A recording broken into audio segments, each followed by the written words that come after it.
আজি তামোলপুৰ জিলা প্ৰশাসনৰ উদ্যোগত ইয়াত আজি তামোলপুৰৰ হাই ছেকেণ্ডেৰী অডিটৰিয়ামত ৮ম যোগা ইণ্টাৰনেশ্যনেল যোগা দিৱস আমি উদযাপন কৰিছোঁ বিটিআৰৰ ইউনিটৰ সহযোগত। আৰু আমাৰ আজি যদিও বানপানীত যথেষ্ট ক্ষতিগ্ৰস্ত হৈছে তামোলপুৰ জিলাত, গতিকে তামোলপুৰ জিলাৰ তাৰ মাজতো আমি এতিয়া ইয়াত যোগা দিৱসটো আমি উদযাপন কৰিছোঁ। ইয়াত বিভিন্ন ধৰণৰ মানুহ আহি ইয়াত উপস্থিত হৈছেহি আৰু যোগা দিৱসৰ উপলক্ষে ইয়াত কৰিবলগীয়া আমাৰ কাম গোটেই বিভিন্ন ধৰণৰ তেওঁলোকৰ আসনবিলাক প্ৰদৰ্শন কৰিছে।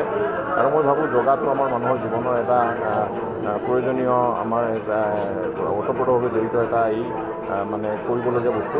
আৰু ইয়াত বিভিন্ন ধৰণৰ আসনৰ ক্ষেত্ৰত আমাৰ দৈহিক মানসিক এইবিলাক উৎকৰ্ষ সাধনৰ ক্ষেত্ৰত যোগাই যথেষ্ট গুৰুত্ব অৱদান আছে। গতিকে আমি ভাবোঁ ইণ্টাৰনেশ্যনেল যোগা দিৱসৰ দিনা এইসমূহ ভাৰতবৰ্ষৰ লগতে গোটেই পৃথিৱীৰ যোগা দিৱসক এটা নিজৰ এদিনতে নহয়, অকল ইণ্টাৰনেশ্যনেল যোগা দিৱসলৈ আমি সদায় যাতে নিত্যনৈমিতভাৱে আমি যোগ পালন কৰোঁ তাৰ বাবে সকলোকে অনুৰোধ জনাইছোঁ।